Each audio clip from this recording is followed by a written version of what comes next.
Ya, como les comentaba, vamos a comenzar con los cambios, pero para eso, ¿en qué ha cambiado, chicos? ¿En qué ha cambiado respecto dentro de tributación de no domiciliados? Se puede apreciar temas de IGB, ¿no? Cómo tratar un IGB, en este caso, la utilización del servicio entre un domiciliado, que seríamos nosotros, con nuestro proveedor, que es uno domiciliado. También se trataría temas de renta, ¿no? Y también temas de gastos, en este caso, cómo tratar los gastos o costos o gastos por los servicios prestados también, ¿no? Que recibimos.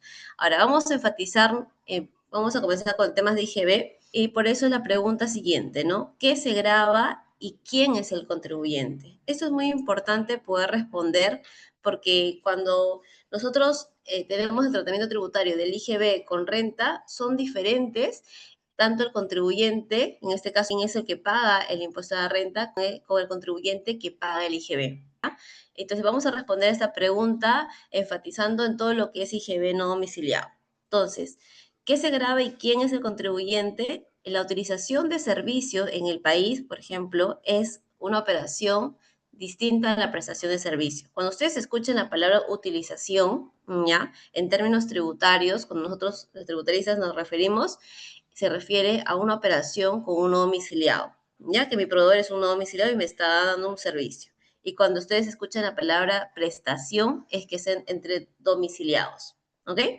Ahora, para que se configure el gravar o no, se tiene que dar el hecho imponible. ¿Y qué es el hecho imponible? Es recordar también cuando hablamos temas de IGB, el IGB es un impuesto que grava el consumo dentro del territorio nacional, o sea, en todo lo que se consume dentro del país, ¿ok? En este caso, Perú.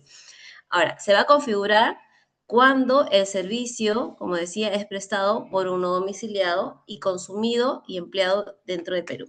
¿Ya? Entonces, ahí no importa si yo celebro un contrato o me paga la retribución fuera o dentro. Lo que importa es preguntarnos siempre dónde se está consumiendo ese servicio. Si dentro del país está grabado y si fuera, no está grabado. ¿Ok? Ahora, el contribuyente que está obligado a pagar ese IGB de no domiciliado vendría a ser el usuario, el mismo usuario del servicio. En términos sencillos, quien está solicitando el servicio, quién va a recibir el servicio. O sea, nosotros, ¿no? Las empresas domiciliadas, que nosotros decimos, oye, quiero que me preste un servicio no domiciliado, por ejemplo. Entonces, no sé, voy a contratar un servicio de publicidad, Facebook, entre otras, ¿no? Entonces, ¿quién está obligado? Nosotros como usuarios del servicio. Somos los contribuyentes, ¿ok? Y no el sujeto no domiciliado. Lo que pasa en respecto a renta es al revés. El que está obligado en la parte de pago del impuesto a la renta es el no domiciliado, y nosotros como domiciliados hacemos la función de un agente retenedor, ¿no? Le retenemos al no domiciliado una proporción de acuerdo al tipo de servicio que recibimos, normalmente es 30% regla general.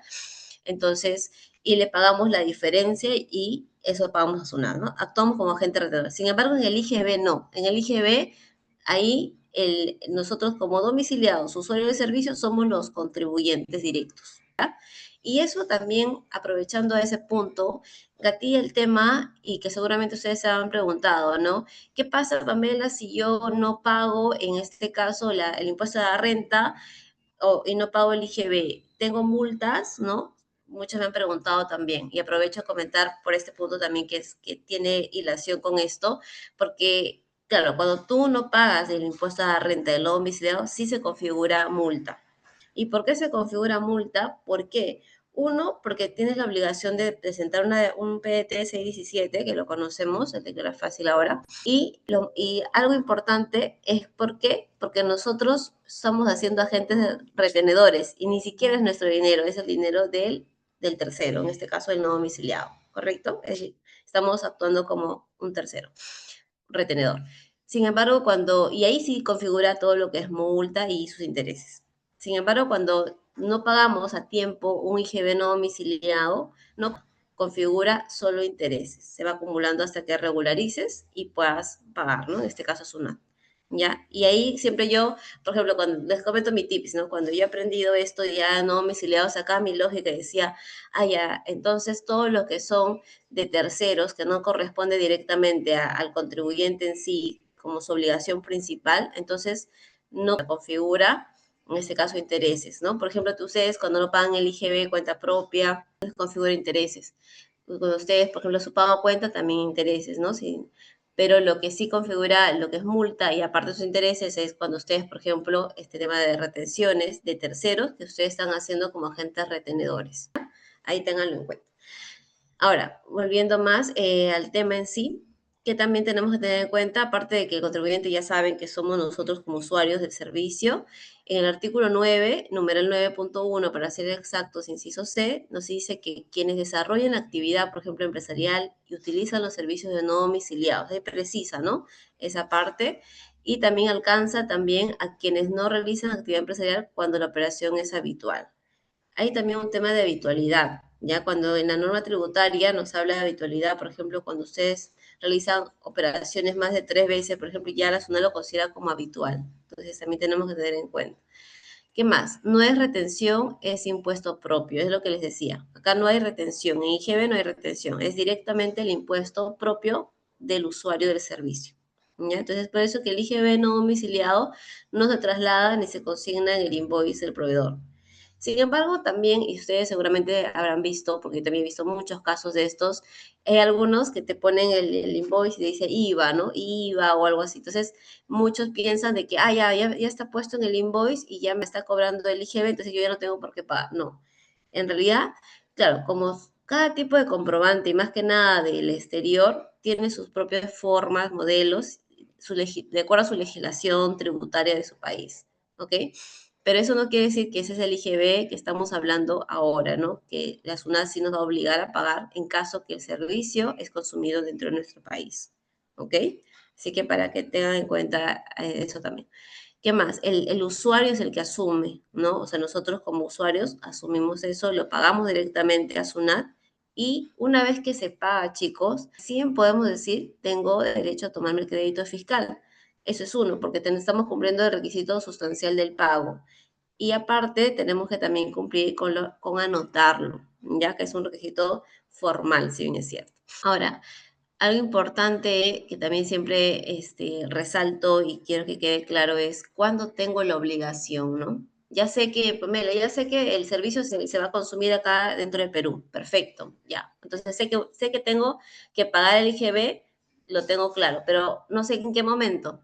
Ya. Entonces, justamente para eso es importante que ustedes conozcan cuándo nace la obligación de pagar, ¿no?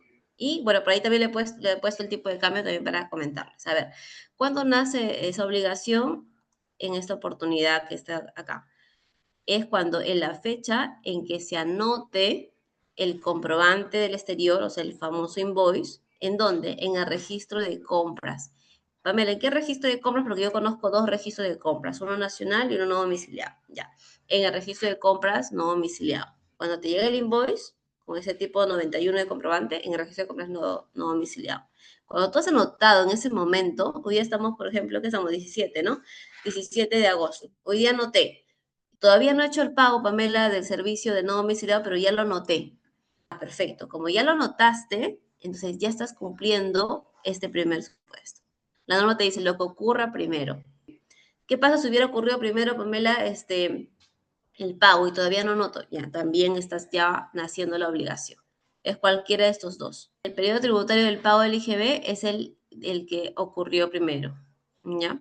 Ahora, ¿qué tipo de cambio utilizo? ¿No? También es otra pregunta también que siempre me hacen, ¿no? Pamela, ¿qué tipo de cambio utilizo? ¿Es lo mismo que yo utilice en renta con lo que utilice en IGB? No es lo mismo. Ya cuando hablamos de todo lo que es IGB, la norma, si ustedes lo revisan, acá les he puesto también la base legal, se refiere al tipo de cambio, en este caso el publicado. Y cuando hablamos de publicado, ¿qué es lo que se publica? Es lo que sale en el Diario Oficial del Peruano, recoge lo que la SBS al cierre del día anterior, más o menos cierra a las 5 por ahí, la SBS se publica siempre al día siguiente en el peruano, en este caso, y eso jala SUNAT. ¿Ya? Si ustedes cuando revisen tipo de cambio pongan, ¿ya? Si gustan lo hacemos de una vez para que ustedes también lo tengan súper, súper claro. Lo voy a poner rapidito porque es algo que también siempre me han preguntado y a ver, lo voy a poner para que sepan dónde buscarlo, ¿ya? Tipo de cambio. SUNAT. A esto me refiero, chicos. Acá está. Ya, voy a volver a proyectar y me avisan cuando vean mi pantallita. Ya se ve, ¿verdad, chicos? Mira, Acá he puesto el tipo de cambio SUNAT, nada más, ¿ah? Por si acaso. Entonces, acá, por ejemplo, cuando ustedes entran aquí, dice notas. El tipo de cambio publicado corresponde a la cotización del cierre de la SBS del día anterior. En estos días, claro, acá te pone también que cuando no se publica se tiene que tomar un día anterior antes, inmediato, ¿no? Entonces, pero acá lo que está recogiendo SUNAT es el que es el publicado que eso lo recoge también del peruano, eso es de SUNAT. Entonces, volviendo a nuestra presentación, acá está. Volviendo a nuestra presentación, ya saben que también pueden tomar, en todo caso, el tipo de cambio SUNAT, que es el que recoge del publicado del peruano, y eso recoge del SBS. O sea, entonces, en términos sencillos, pueden usar el tipo de cambio SUNAT, ¿ya? Para que quede súper claro. ¿Qué más? Ahí hay otra cosa que también me pregunto. Ya sabemos que es el tipo de cambio venta de SUNAT, ¿no? Por lo que estamos explicando. Y lo otro es, me dicen, ya, pero ¿de qué día? ¿No? ¿De qué día? Ya. El día es del nacimiento de la obligación tributaria. ¿Y cuál es el nacimiento, Pamela? Ah, lo que hablábamos hace un momento. Es la fecha en que anoté o la fecha en que pagué la retribución al no domiciliado. Y acá hay mucha confusión a veces cuando dicen, ay, ya, yo estoy tomando la fecha de emisión, ¿no? Hasta una parte sí suena lógica. Yo en un momento recuerdo cuando comenzaba, también inicialmente había tomado ese criterio porque decía, oye, pero la fecha de emisión del comprobante, pues normalmente o sea, tomaba eso, ¿no? Porque veía que todos hacían eso. Pero cuando tú empiezas a ver la norma de detalle, te dice la fecha del nacimiento de la obligación. Entonces ustedes lo leen con lupa, ah, nacimiento. Entonces, ¿cuál es el nacimiento? La fecha de anotación del comprobante. Si lo estoy anotando hoy día 17 de agosto y no he pagado, sería del 17 de agosto, por ejemplo. Entonces, esa parte quiero que la tengan clara. ¿Ya? ¿Qué más? ¿Dónde se anota? Ya, esto es otro punto donde a mí me parece importante, por eso también lo he traído. Pero acá también hay confusiones porque acá hay dos tipos de documentos. Uno, el primero es cuando reciben ese invoice, ¿no? Cuando reciben el invoice del no domiciliado, ese comprobante del exterior lo tienen que anotar en su registro de compras de no domiciliado. Cuando ustedes están llevando PLE todavía el 8.2, están llevando CIRE el 8.5. ¿Ok? A eso se refiere. Y el otro ya, cuando ustedes pagan el IGB no domiciliado con el formulario 1662, en este caso, ese documento, que es el tipo de comprobante 46, lo tienen que anotar en su registro de compras nacional, que los que utilizan PLE el 8.1, los que utilizan CIRE 8.4. ¿Ok? Son dos, se dan cuenta de anotaciones distintas. No es que sea el mismo, o sea, son distintas. El otro punto que también me acuerdo y que me han preguntado mucho y lo he visto también que hay mucha confusión es que cuando a veces anotan en el no domiciliado, el invoice, hay una parte al costado de como un campo de IGB, ¿no? No sé si ahí, si alguien quiere comentar, confirma, pero hay un campo de IGB. Y eso justamente en una RTF, SUNAT, un contribuyente había referencia, porque para mí eso es una referencia, ese es dentro del registro de compras de no domiciliado, anotar el invoice, eso es una anotación, pero el IGB como tal, si incluso ustedes revisan ese campo, es opcional de la parte del IGB, no es obligatorio. Entonces, ¿qué había pasado con este contribuyente? Había referenciado el IGB, ¿no? Y se podía tomar crédito fiscal. Entonces la SUNAT le dice, oye, cuando le fiscaliza, no has anotado, le dice, ¿no? Pero si yo he pagado y está acá en mi registro de compras de no domiciliado, acá en esta columna de IGB, ya, pero eso no es anotar. Tú tienes que anotar dónde, y por eso lo recalco acá, en el 8.1, en tu registro de compras nacionales. ¿Qué cosa? Ese pago del IGB, ¿ya? No es lo mismo que tú lo referencies acá, que eso es algo opcional. Acá lo que sí es obligatorio es propiamente ese invoice del no domiciliado, del exterior. Chicos, no sé si hasta ahí está claro, me van, ahora voy a buscarlos por acá para ver si está quedando claro, tienen alguna duda, inquietud en el chat. A ver, Doris está levantando la manito. A ver, Doris, si nos comentas algo que tienes dudas respecto a lo que estoy comentando, hazme saber. Hola, Doris, Lorena también creo que está. Buenos días, estimada. Mi duda es la Ujú. siguiente. Había comentado usted que la fecha de emisión del comprobante, por ejemplo, el invoice es hoy día 20.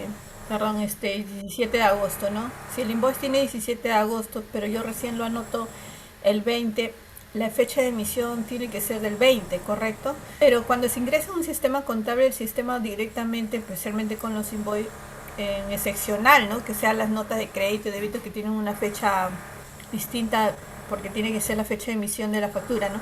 En este caso, eso es lo que me queda dudas. No debería, porque en los sistemas no te jala normalmente el comprobante, a menos Sí, que cambies la fecha, como sucede de repente como los recibos de servicios públicos, ¿no? Quien vence, si vence, se paga primero, esa es la fecha en que se registra. Eso me queda de duda, no ujú, sé si me podría, por favor, ahí, para saberlo bien sí. porque, y arrancar bien con el tipo de cambio. Si el 20 Ujú. se registra, es el mismo tipo de cambio también se considera para el pago del IGB, ¿correcto? Para el PABF, sí. Claro, a ver, lo que dice nuestra compañera Lorena es algo muy usual que a veces muchos sistemas contables, claro, te arrastran y jalan por default el tipo de cambio de la fecha de emisión, ¿no? Sin embargo, también hay, bueno, hay que configurar los sistemas porque no necesariamente, claro, lo que dice la parte contable o tu sistema es el tratamiento tributario. Por eso es que siempre se recomienda también que hagan los papeles de trabajo, ¿no? Se realicen con, aparte, el papel de trabajo.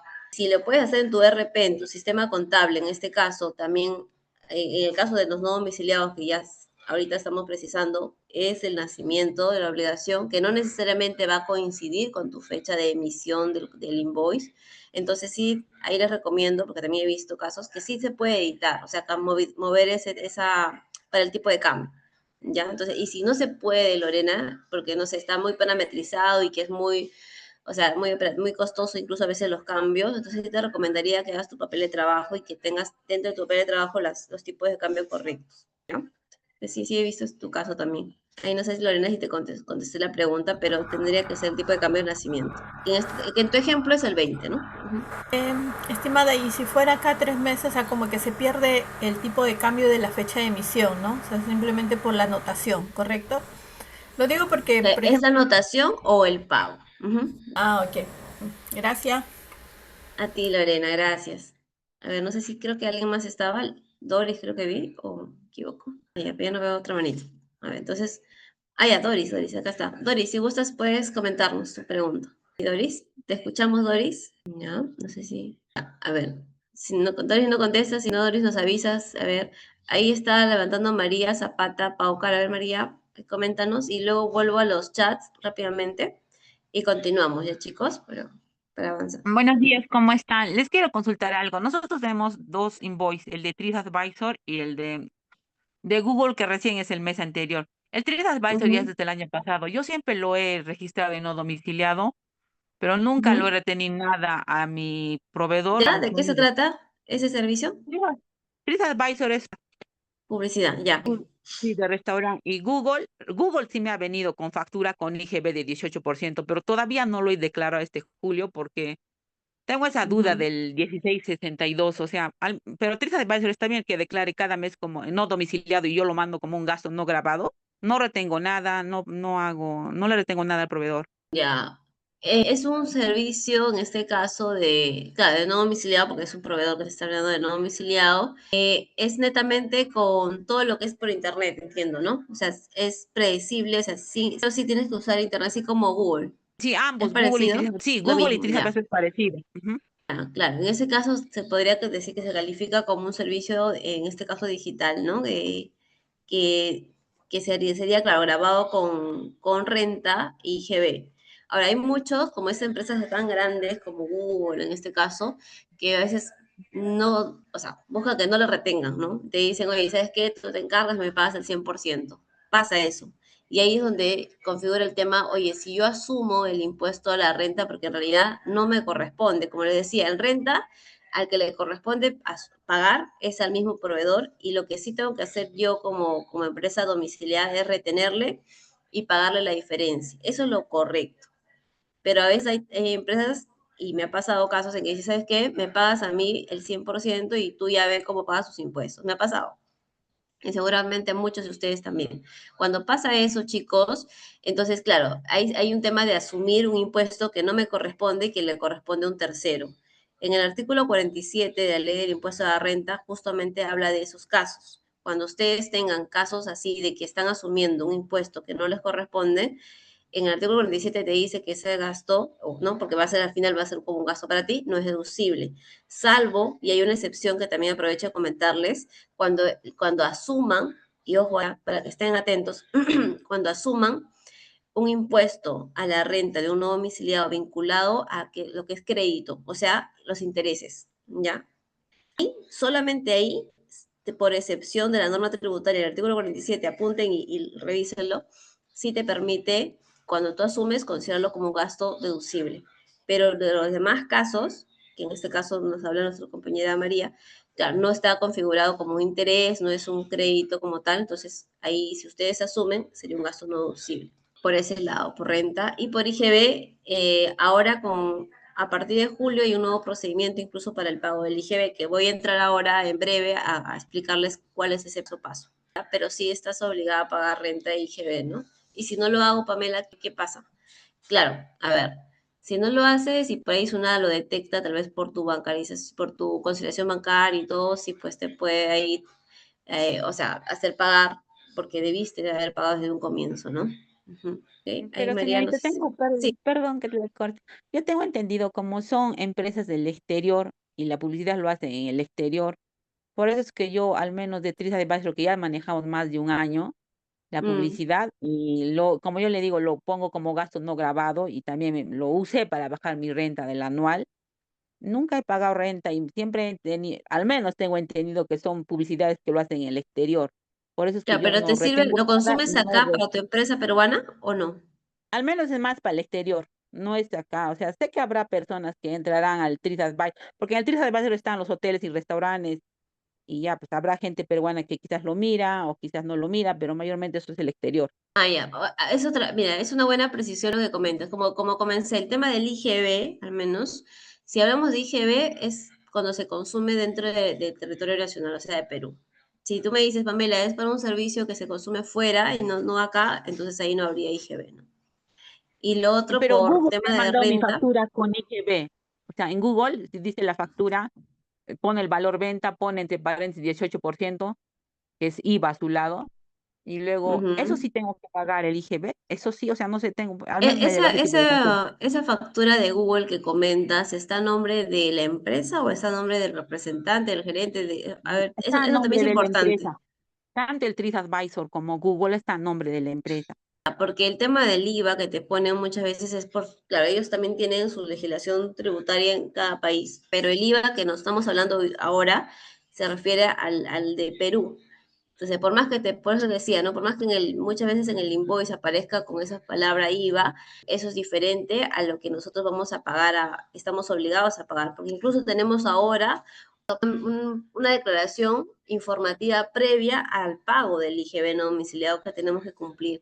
Sin eso, ni siquiera vamos a poder pagar ese IGB. Entonces, es En parte el de caso su... del Google sí pago el IGB que me figuren ahí, ¿no? En algunos me figuran 60, en otros 90, porque varía la tarifa, ¿no? Claro, pero eso es como Porque te digo, esos son sus impuestos de ellos, de ese país. Ahora, para nosotros utilizar como crédito fiscal tenemos que pagar el IGB nosotros, porque nosotros somos los obligados como contribuyentes, el usuario, ¿no? Y tenemos que seguir la declaración informativa que justamente a partir de julio se ha implementado para que puedas pagar el IGB, ¿no? Que vamos a explicar en breve también eso. señorita, muchas gracias. A ti, María, gracias. Voy a responder las preguntas rápidamente del chat y vamos a continuar, ¿ya, chicos? Para no desviarnos mucho y igual encantada siempre de atenderlos. A ver, voy a comenzar por la primera pregunta, vamos a ver. Y luego continuamos, no se preocupen, por favor. A ver, ¿quién dice? Acá Marlon dice, ¿cuándo se cumple la regla de retención? Cuando habla Marlon del 4.99, claro, es una tasa preferencial, hay ciertos requisitos. Si la materia es presta, la sucursal debe presentar. Tendría que evaluar bien acá, pero lo que sí te puedo decir, Marlon, es que para el 4.99, y acá no me has puesto qué servicio es, pero entiendo que te refieres al servicio de temas de créditos, de intereses, ¿no? Porque justamente esa tasa es una tasa preferencial para ello y hay requisitos que cumplir. Lorena nos dice, ¿hay multas cuando se paga el comprobante y no se paga lo retenido? Sí, lo que decía, ¿no? Cuando en temas de renta, ahí hablamos de retención. y como es un impuesto de un tercero, que nosotros estamos actuando como agentes retenedores, sí hay multa. María dice, nosotros contratamos, ya, es lo mismo que me había preguntado ya por audio, a ver. Leno dice, por el pago de IGB, ¿qué documento nos otorga? El 1662, es el formulario de pago de ese 1662, por si acaso, ahí respondiendo esa pregunta. El tipo de cambio es el mismo de calcular el IGB, no me decía así como que, no, es diferente. Lo que hemos hablado ahorita del tipo de cambio es del IGB nada más. En rentas no te habla de publicado, ahí te habla, ahí es de frente del SBS. Steven dice, conforme a cómo somos como agente de carga, brindamos un servicio de flete a un domiciliado a través de la aerolínea, la encargo, dice, le tendríamos que emitir facturas por exportación por el importe total del flete, no aplicaría la emisión de invoice. Invoice significa, es factura en inglés por si acaso, y por eso lo entendemos con más que nada como que la factura del exterior.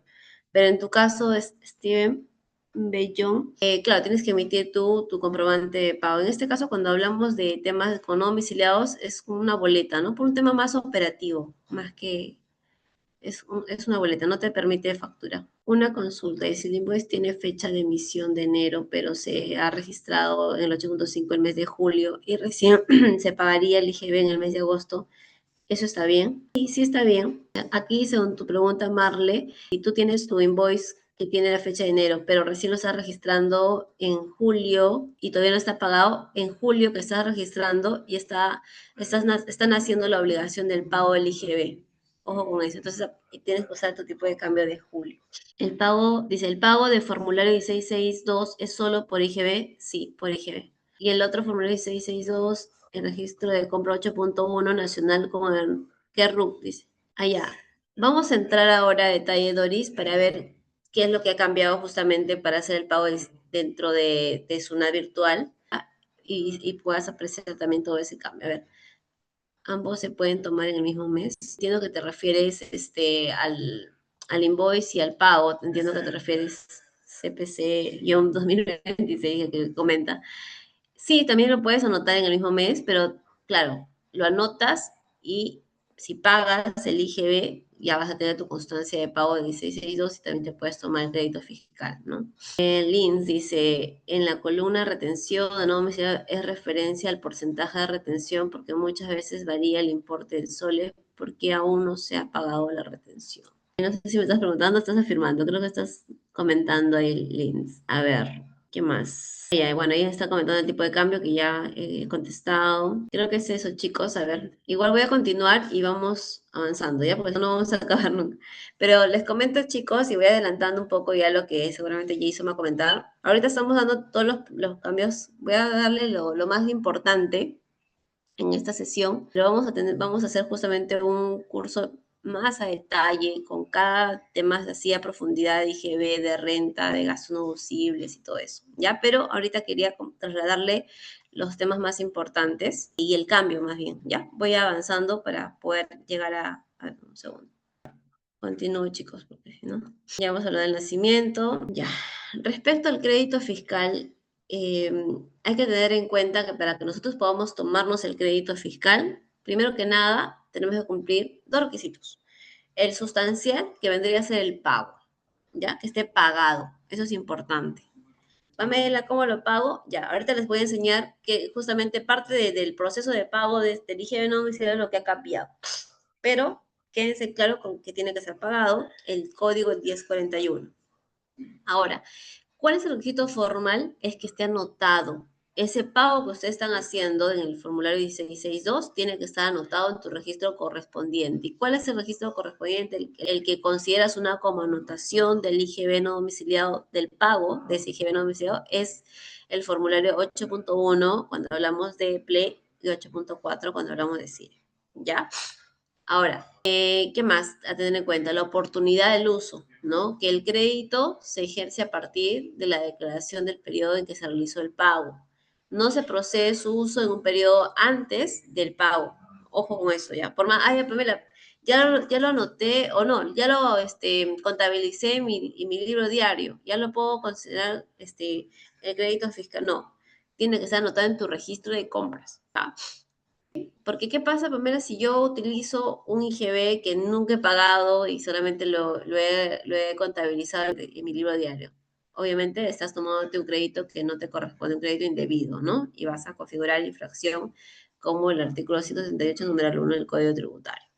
Acá, por ejemplo, esta resolución 47-2026 SUNAT nos habla justamente del cambio, ya del cambio en la forma del pago del IGB no domiciliado. Antes, ¿qué pasaba? Antes no había una declaración previa. De frente, tú entrabas, ¿no? O ibas al banco, o a través de tu NPS, o SUNAT también virtual, entrabas y pagabas, ponías tu 1041, ¿no? Voy a pagar mi IGB no domiciliado y presentabas de frente y pagabas, ¿correcto? Ahora tú tienes que hacer una declaración previa. Y es lo que vamos a ver ahorita en qué consiste. Pero eso es lo que tienes que hacer ahora. ¿Qué más? Ahora, los medios de pago ya no lo vas a poder hacer por los bancos, por la NPS, sino únicamente por Suna Virtual. Ya, eso también es lo que ha cambiado ahora con esta resolución de acá. La vinculación, claro. Al hacer esta declaración informativa previa, estás vinculando, ¿qué cosa? Los datos del comprobante del exterior con el pago. Ya, antes no había vinculación porque de frente era el pago directo. El formulario sí se mantiene. El crédito fiscal se toma desde el periodo que realmente se ha pagado, antes no. Eso también se mantiene sin cambios. Bueno, el tema de compensación, puedes compensar con tus créditos, ¿no? De exportador también. Ahora, este es el procedimiento actual. Ahora vamos a ver mejor en los pantallazos que he traído, ¿ya? ¿Qué van a hacer primero? Ingresan con su clave SOL. Se van a empresas y se van a la parte después de empresas. Hay una parte que dice registro de no domiciliado. Ustedes ponen el registro de no domiciliado y les va a aparecer esta pantalla de acá, el periodo. Este periodo corresponde a la fecha de emisión del comprobante, si bien es cierto, para considerar tu declaración informativa. ¿Ya?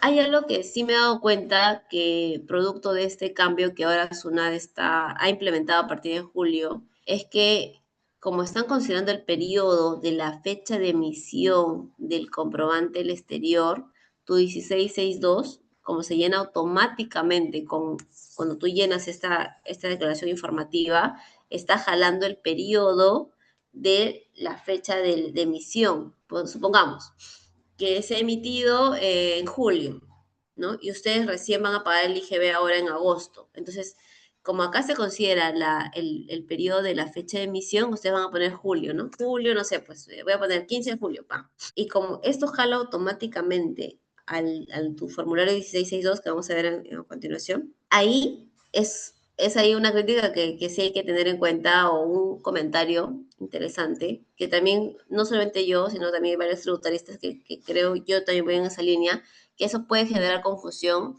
a los contribuyentes. ¿En qué sentido? Claro, ustedes van a ver, oye, mi periodo de 1662 dice julio, entonces me puedo tomar el crédito fiscal en julio, pero ahí la pregunta es, ¿cuándo has pagado realmente ese crédito fiscal? ¿Lo has pagado en julio o lo has pagado recién ahora en agosto? Entonces, respóndanse siempre con esa pregunta, ¿no? Ah, no, lo he pagado en agosto. Entonces, recuerden, no me puedo tomar un crédito fiscal sin antes no estar pagado. Si tú has pagado recién en agosto, te tomas a partir del periodo de agosto. Por más que ahorita se está figurando en tu constancia 1662, los que están usando seguramente de ahí van a ver, te va a salir julio. Y eso es algo que SUNAT debería corregir, porque claro, incita a un error involuntario tal vez que el día a día que las personas no están hoy ven julio y lo pueden tomar en julio cuando realmente con el número de la fecha de operación ha salido, por ejemplo, hoy día 17 de agosto, entonces recién tienen que tomarse a partir del periodo de agosto del pago. ¿Ya? Les hago esa aclaración porque les puede pasar y no quisiera que estén en ese error. ¿Ya? Por eso. ¿Qué más? Una vez que ustedes, en este caso, le dan clic al periodo, acá tienen que anotar, agregan, y acá, ¿qué cosa registran? Acá te sale el periodo automático, por eso pone en plomo, porque ya has elegido el periodo. Luego tienes que consignar la serie y el número de tu factura del exterior. Y luego, el IGB a pagar siempre va a ser en soles. Acá incluso te pone el signo de en soles. Por eso es importante saber qué tipo de cambio utilizar. ¿Ya? Y también tiene la opción para poner acá el check de decir sin comprobante. Pamela, ¿y eso para qué? Eso, como recuerden, que el nacimiento de la obligación tributaria es anotación de qué, y no de mi invoice, del comprobante del exterior, o el pago y ahí tal vez puede ser que ni siquiera tengo el invoice todavía, entonces tengo sin comprobante, pero ya estoy pagando y ya ya me nace la obligación de pagar el IGB. Entonces, cuando está pensado también para eso, si es que ustedes todavía no le llegado el invoice y ya pagaron un anticipo, no sé, al no domiciliado, entonces ya tienen la obligación también de pagar el IGB. Entonces le ponen acá el check y todo esto se pone plomito y solamente se habilita la parte del IGB nada más a pagar. ¿Ya? Una vez que ya han registrado, acá te sale toda tu anotación, recién se va, acá te sale tu invoice con pagos registrados, ¿no? Y acá ya te jala automáticamente de lo que les decía, el 1662, ¿no?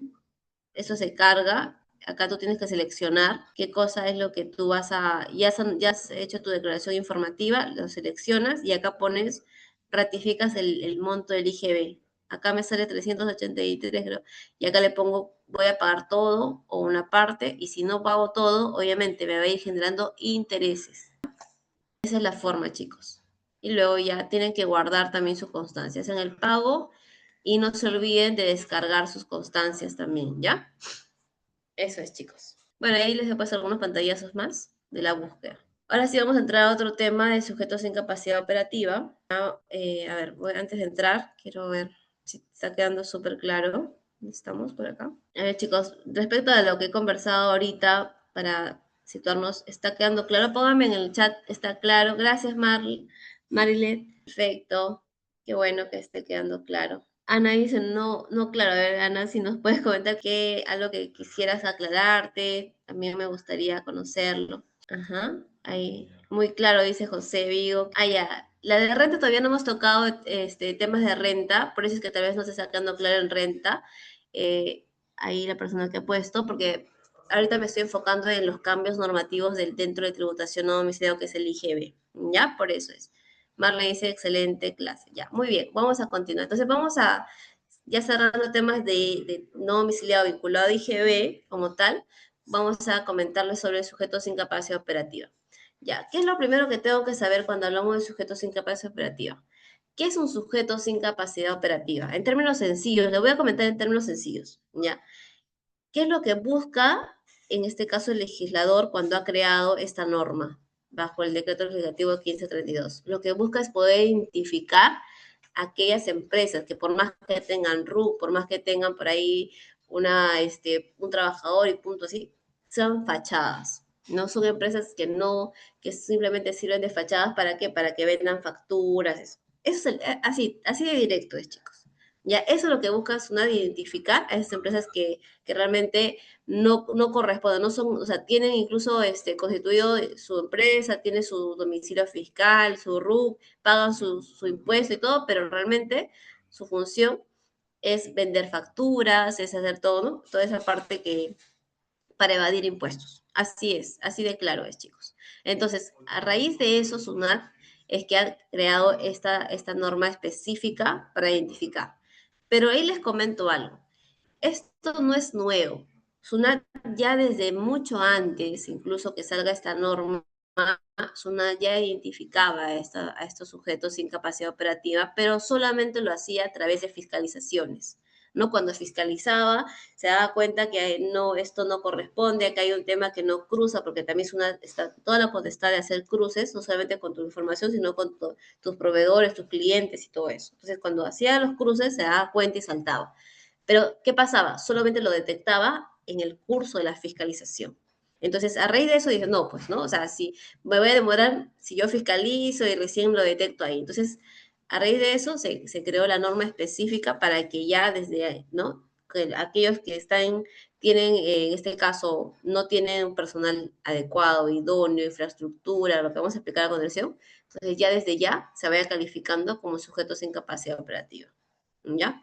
Entonces, volviendo al tema, en conclusión, ¿qué es un sujeto sin capacidad operativa, chicos? Es una empresa constituida formalmente que tiene su RUM, ¿ok? Que emite comprobantes de pago normal, pero que no tiene los recursos económicos ni financieros y materiales humanos, en este caso también, que resulten idóneos, ¿ok? Para que pueda realizar las operaciones que en su comprobante están emitiendo. Eso es un sujeto sin capacidad operativa en términos sencillos. Eso quiero que se lo lleven así. Entonces, lo que hablábamos, ¿cuáles son los 4 supuestos que activan el procedimiento para la calificación de sujetos sin capacidad operativa es que no tengas una infraestructura adecuada. ¿Qué es una infraestructura, Pamela? Por ejemplo, si decimos que nosotros somos una empresa que estamos brindando, no sé, pues una inmobiliaria, no tengo una infraestructura que tengo apenas una oficina bien chiquita, ¿no? Pero yo digo que estoy haciendo esos trabajos tan grandes y mi infraestructura no habla con eso. Yo digo que estoy haciendo un mantenimiento, no sé, pues de activos, de maquinarias, de empresas, no sé, mineras que son grandes, y no tengo activos adecuados para hacer eso. Entonces, oye, no son idóneos, ¿no? Estoy emitiendo 1 millón de soles, en mi comprobante dice 1 millón de soles por temas de, no sé, de mantenimiento, por ejemplo, a una maquinaria especial de una planta, pero tengo solamente 2 personas en planilla, una persona en planilla. Entonces, una dice, oye, pero el personal no es adecuado, ¿no? O sea, no es coherente, no es lógico para todo lo que estás facturando. Claro, esta norma, incluso chicos, también tiene sus matices, ¿ya? Si bien es cierto, la intención que tiene SUNAT es buena, porque sí es buena, porque quiere identificar a esas empresas fachadas para que no haya evasión tributaria, ¿no? Temas de ello. Sin embargo, claro, hay ciertos matices que incluso desde mi persona considera que se debería ahí mejorar, como por ejemplo, cuando habla de personal y hay empresas que tercerizan personal. No necesariamente tiene que estar en planilla todas las personas. Puede ser, yo no quiero, pues, por temas de costo-beneficio, que también tengo que medir como empresaria, no voy a decir, todo lo pongo en planilla, me sale más caro, ¿no? Entonces, ¿sabes qué? Por obras, de acuerdo a cada proyecto que voy teniendo, también contrato a través como un outsourcing, puedo tercerizar. Por ejemplo, eso no está previsto en la norma, ¿no? Que es algo que pasa en la realidad, por ejemplo. ¿No? Entonces, ahí tiene todavía sus matices que creo yo que el legislador tiene que mejorar, pero ahorita como está, es lo que comento. Ahora, ¿cómo SUNAT te atribuye? ¿Cuál es el paso a paso para que SUNAT te diga, este RUB, esta empresa es un sujeto sin capacidad operativa? Lo primero que hace, antes de que llegue y te toque la puerta, que se presente con su carta y todo, primero que nada, hace una verificación en campo.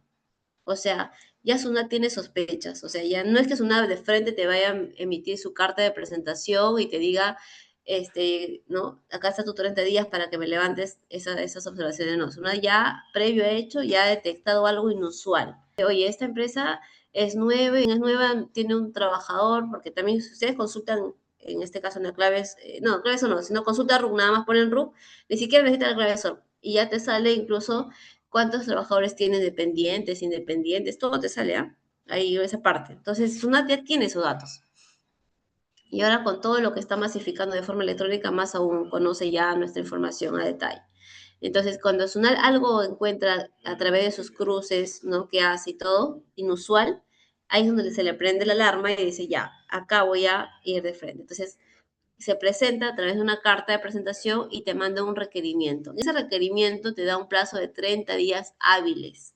¿Para qué? Para que la empresa a la que SUNAT está diciendo posible, ¿no? Sujeto sin capacidad operativa, tenga la potestad de poder desvirtuar, o sea, sustentar que lo que dice SUNAT tal vez, ¿no? Sí se puede levantar. Entonces, te da esos 30 días hábiles. Luego, ¿me la puedo pedir prórroga? Hay una prórroga única de 5 días adicionales a esos 30 días hábiles, ¿ok? Que puedes pedirlo cuando con 3 días hábiles antes de que se cumpla el plazo de tus 30 días a entregar.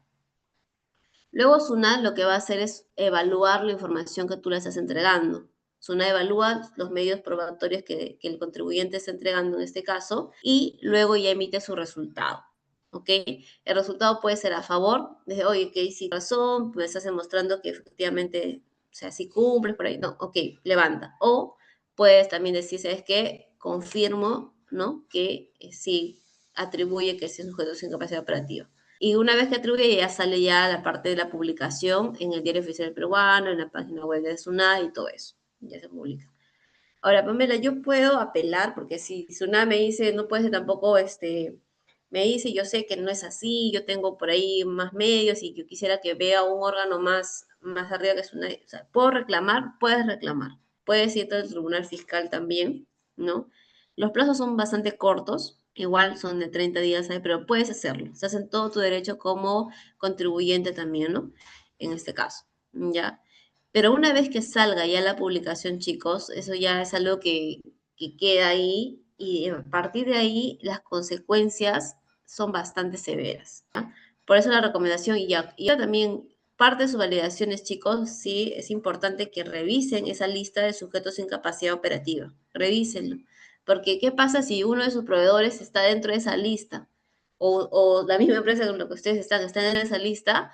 Ahorita les voy a explicar cuáles son las consecuencias graves que trae, ¿ya?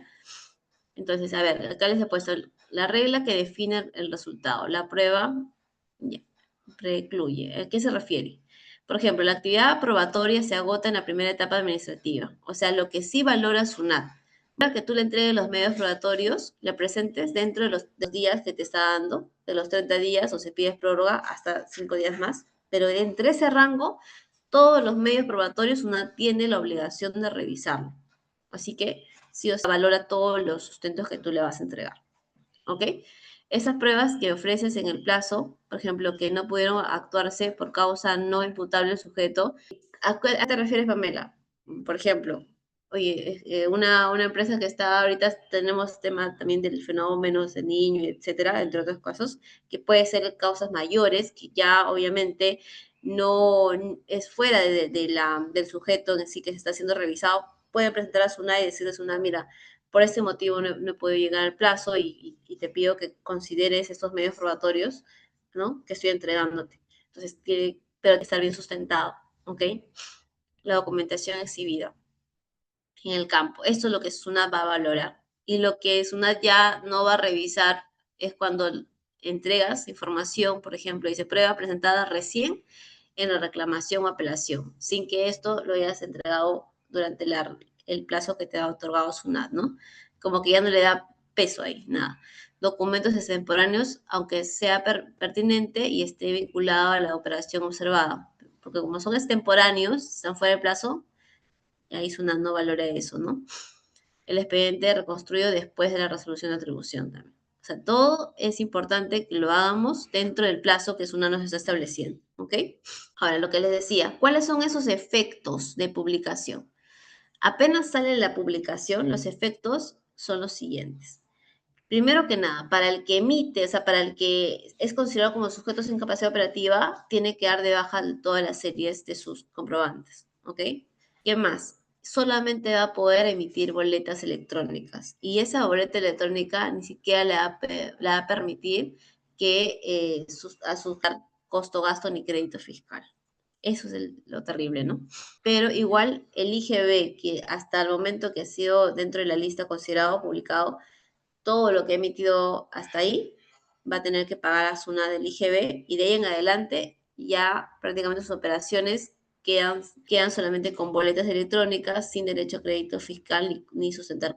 Entonces, en términos sencillos, cuando yo analizaba esta norma de 100, entonces prácticamente si ya la empresa que está en la lista prácticamente es como que quebró, ¿no? Porque ¿quién va a querer trabajar con alguien que no me sustenta sus comprobantes costo-gasto, ni crédito fiscal, ni nada, ¿no? Entonces, hay que tener bastante cuidado con eso, ¿ya? ¿Qué pasa con los comprobantes?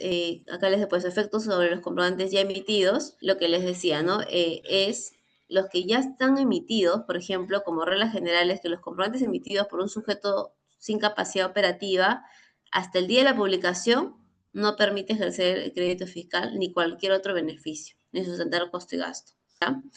Por excepción, si se no aplica la regla automática, si esos comprobantes sustentan periodos que ya son objeto de una fiscalización definitiva o parcial, ¿ya? En trámite. Y en ese caso, la precedencia del crédito fiscal costo-gasto se determina dentro de la fiscalización.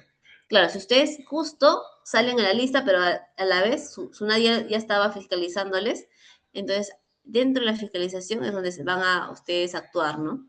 Por eso que dice, en este caso, la procedencia del crédito fiscal o el costo gasto se va a determinar recién dentro de la fiscalización en curso, ¿ya? Y cuando hablamos de la ventana de estos 30 días hábiles, se refiere también para aquellos que somos, en este caso, los usuarios. Nosotros también hemos hemos recibido servicios, ¿no? En este caso tenemos el gasto, el crédito fiscal de un sujeto sin capacidad operativa. Nosotros también tenemos que actuar rápido, no solamente el que es considerado sujeto sin capacidad operativa, sino también el que está recibiendo. O sea, si somos nosotros los clientes de que ha sido considerado en la lista, ¿qué vamos a hacer? Lo primero que tenemos que hacer es solicitar la revisión a SUNAT dentro de un plazo de 30 días hábiles siguientes a la publicación. Tenemos que decir a SUNAT, ojo, si acaso esa persona o esa empresa que está en tu lista ha sido mi proveedor.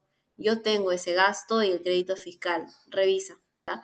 Claro, ahí lo que SUNAT va a hacer, va a iniciar una fiscalización parcial, ¿ya? Donde va a revisar y ahí también tienes que demostrar pues toda la fehaciencia de la operación, ¿no? ¿Y qué pasa, Pamela, si yo no me di cuenta, no revisé la lista, y ya pasó los 30 días y recién después de 30 días me doy cuenta que estaba en la lista mi proveedor? ¿Qué hago? Si no he solicitado la revisión dentro de los 30 días hábiles, ¿no? Lamentablemente, cuando SUNAT te fiscaliza, posterior seguramente te va a fiscalizar, todos esos comprobantes vinculados a ese sujeto sin capacidad operativa, de frente los va a reparar. No admite ya prueba ya en contrario.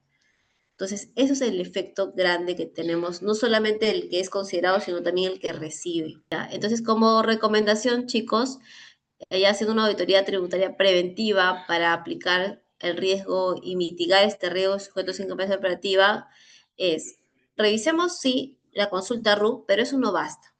También pongamos llaves, ¿no? Cuando ustedes tengan sus proveedores, también pónganle ciertas llaves para verificar la sustancia, su personal y todo. No está de más pedirle, incluso, oye, dame una declaración jurada, a ver, indícame cuántos trabajadores tienes y yo te estoy contratando para una capacidad de, no sé, pues de un significativa, también tengo el derecho a que tú me sustentes con quiénes vas a trabajar, cómo solicitemos la evaluación, en este caso de evidencia del personal, ¿ok? Evaluemos también la proporcionalidad, ¿no? El volumen de lo facturado, que sea compatible, ¿ya? Consultemos periódicamente ese listado, no se olviden, eso es importante, el listado de la SUNAT y en el peruano, ¿no? Incorpore también cláusulas de indemnización. Bueno, eso es una recomendación. No es que esto sea en la ley. Pamela, me ha dicho Pamela que incorpore la cláusula de ¿dónde está en la ley? No, eso es una recomendación más que nada preventiva desde, en este caso, como auditor tributario, ¿no? Podríamos poner, y eso es lo que están haciendo muchas empresas, están colocando como una cláusula de indemnización. Oye, si en algún momento tu empresa es considerado como sujeto de seguridad operativa, tú me vas a indemnizar por todo lo que, por ejemplo, SUNAT me va a reparar, ¿no? ¿No? Entonces, de esa forma también te cubres, te blindas, ¿ok? Y pues tengamos los expedientes probatorios, en este caso por operación. No esperemos a que todavía SUNAT nos fiscalice. Y esto aplica para todos, no solamente acá. También tratemos de guardar la información y si ahora más que nunca tenemos la tecnología a nuestro lado. Guardemos en la nube los contratos, algunos de compra, las cotizaciones, todo lo que nos permite sustentar la fehaciencia. ¿Ok, chicos? Entonces acá les he puesto también los documentos que también tengan en cuenta. Y no se olviden, importante es actuar de forma inmediata, dentro de los 30 días hábiles, que en este caso es la regla general que nos da SUNAT para poder levantar las observaciones.